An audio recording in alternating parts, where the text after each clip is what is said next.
Hi, I'm Kayla Livingston. I work for the Louisiana Department of Health's Bureau of Family Health, conducting maternal child mortality surveillance and harm reduction in the central Louisiana area. My background is in maternal child nursing. I've been a nurse for 12 years now, public health since 2014, and I enjoy keeping women and children safe and healthy in our community. Today we're going to be talking about safe sleep with our infants, and that includes babies 12 months and under, and why it's important to practice safe sleep and how we can practice it safely. In Louisiana, 98 babies die a year from sleep-related causes and risk factors associated with those. And if we further break that down, that's 59 African American babies, 35 Caucasian babies, and 4 babies of other ethnicities. 88% of the babies who died from sleep-related incidents were between the ages of 0 to 5 months.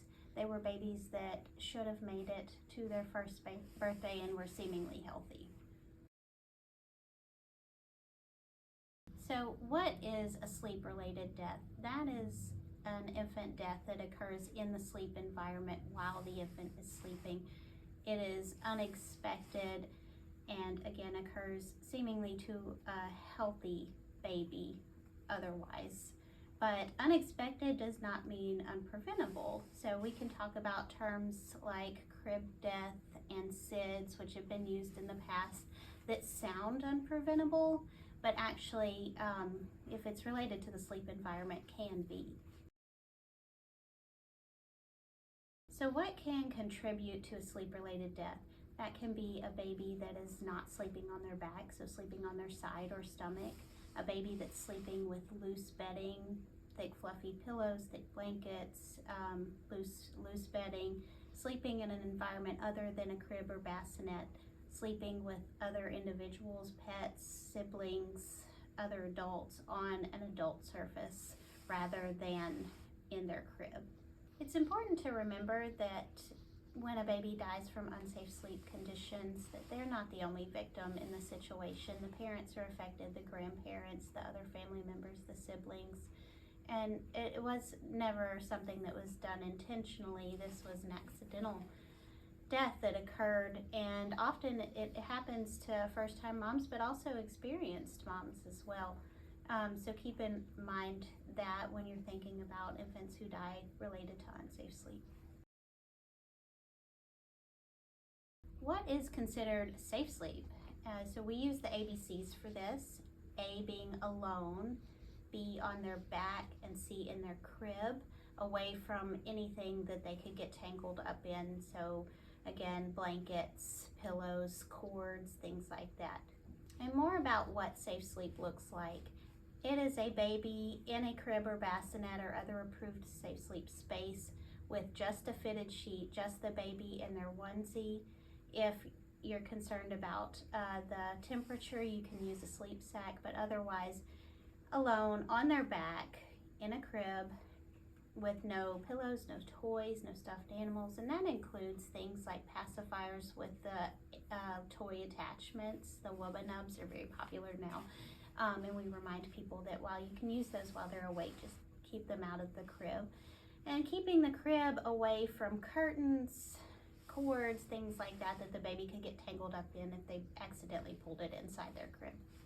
Some common obstacles to practicing safe sleep that you may have heard is but the baby looks alone, the baby looks lonely, the baby seems cold, but my mom or my grandma put us on our stomachs to sleep and we're okay. The baby needs to be close by. These are some things that we can address with data and education that we've learned over the years. So in talking about a baby being cold in their crib, there are several things we can do to keep them comfortable but still have them safe. So again, wearable blankets or sleep sacks are fantastic. You can put a long sleeve onesie underneath and then put the baby in the sleep sack. And one way to tell if your baby is too hot or too cold is just the touch test. So touch your baby's arms, their face, their chest right here, And if they're too warm, take off one layer. If they're too cold, add an additional layer. Those wearable blankets come in different fits, so you can get cotton, you can get fleece, things like that. So consider your normal sleeping environment and what's best for you. So since 1994, we've been advising parents to start putting their babies on their back to sleep. And since then, since we started instructing parents to not use the stomach position and instead use the back position, 50% of the deaths that were happening prior to that have been reduced. So we know that it's effective to put our babies on their back to sleep. And in regard to sleeping on their stomach, there's several concerns that people may have, and one of those being if the baby vomits or throws up, that they could aspirate or choke on their vomit if they're on their back. And we can show you some imaging that demonstrates how that is actually impossible, and it's safer to put your baby on their back rather than their stomach. A baby could actually aspirate vomit or spit up into their lungs on their stomach, whereas they can't on their back. Okay, another thing about babies sleeping on their stomach is something called rebreathing, and that's a term that a lot of people don't know about. But if a baby's sleeping on their stomach, especially in a soft surface, it can create a pocket. And even if there is a firm surface, there can still be a little bit of a pocket where the baby is breathing the oxygen that they have in that area in and out, creating CO2, and rebreathing that CO2 is not conducive to appropriate sleep conditions, making it unsafe. They're not getting the oxygen that they need to keep breathing because it's trapped in that small pocket. If they're on their back, then they don't have that risk. 4 out of 5 of our babies in Louisiana who died were sleeping in places other than a crib or bassinet. So that being a sofa, a couch, a chair, a car seat. Car seats are great for routine riding and things like that. And if they fall asleep in the car seat when you're traveling, that's fine, because we can install them safely to know that the airway can be open in the car ride. But when you get home, you want to take them out immediately and place them back into their safe sleep space, because we know that's the safest place for them. And we hear a lot of times a baby sleeps better when they're in somebody's arms or in their swing or in their bouncy seat or things like that. And all of those items are really great for when babies are awake, but we know that it's safest for their airway to have them flat on their back in their safe sleep environment, so their crib or their bassinet. Think of the airway kind of like a straw. If you bend it one way or the other, then you obstruct any flow through there, and that's how a baby's airway works.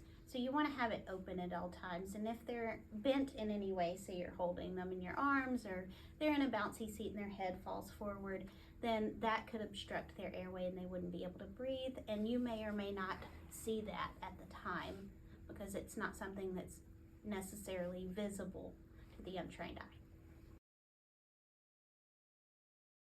In regard to sleeping on the furniture, I know this happens commonly, especially if we're at someone's house or not in our usual environment where we can access our safe sleep space. Sofas and chairs and things like that can be dangerous because you've seen babies, they're very wiggly, they move, but they may get into a position that they can't get out of, and they like to cuddle up next to something that might feel comfortable at the time. So if you have a space like in this chair here that they could perhaps put their face into, they could wedge in there and block off their oxygen supply in that way. So you have to be careful when using furniture to allow babies to sleep. So we don't want them to get wedged into a space that they can't get out of. There are a massive number of product recalls for infant sleep products and infant loungers and items that are inclined for sleep that have been going on since as early as 2005, most recently 2019 with the Rock and Play, which was really popular in previous years. We now know that with those inclined sleepers, They're very narrow, and babies can again get wedged into those spaces and not be able to get out, obstructing their airway. As far as loungers, one of the most recent ones is the Boppy Infant Lounger, and we will show you a picture of those separately, but those can be used for wake time play and when the baby's awake to lounge on. But if you see a product that says lounger, that means it is not approved for sleep, it is just for wake. So talking about babies needing to be close during sleep, that is very true. However, 3 out of 5 babies that died in Louisiana were sleeping with another person rather than alone as they should have been. Having a baby sleep nearby is highly recommended for many reasons, but have them sleep nearby separately from you. So what can you do to practice safe sleep aside from having the baby alone in their crib, as we recommend?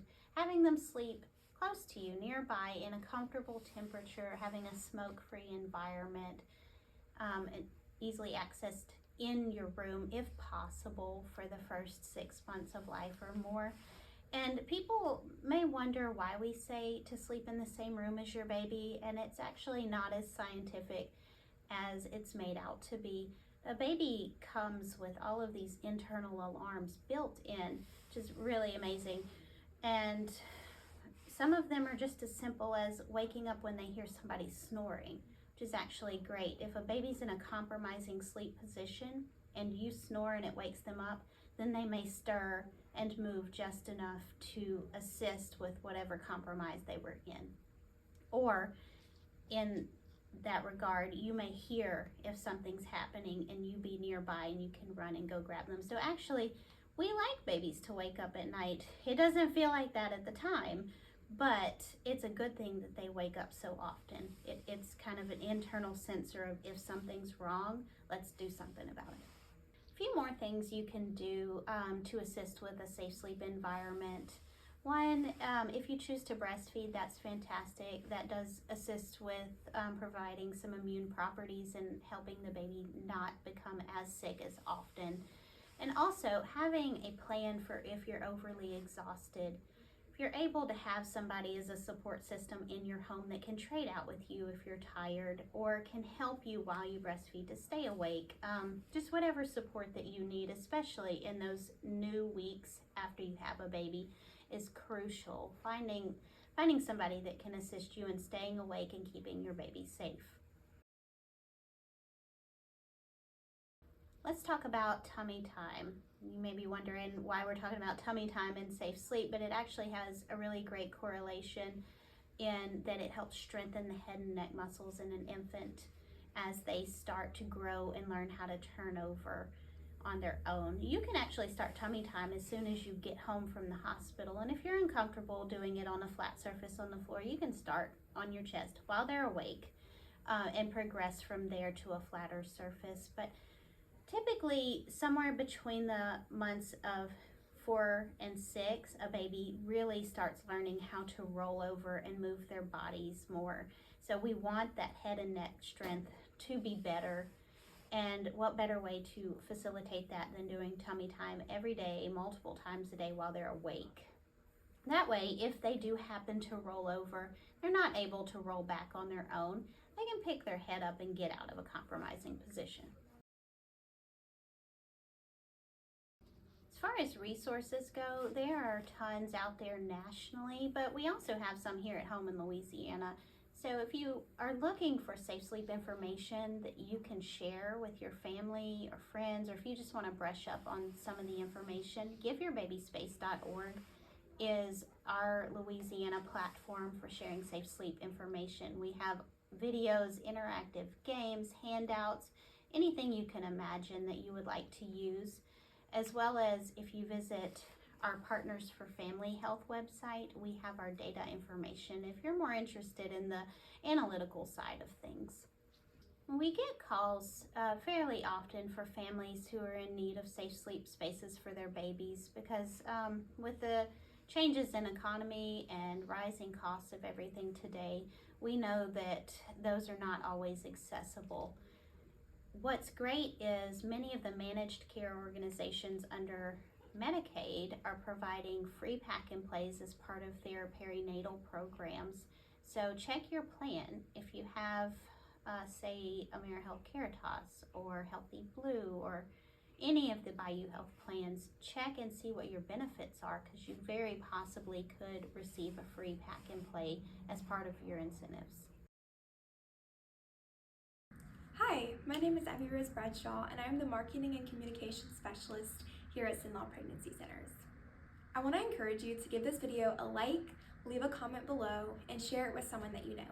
If you want more information on what Sinlaw Pregnancy Centers offers to women in the Central Louisiana community, make sure to check out our website, sinlawpc.com.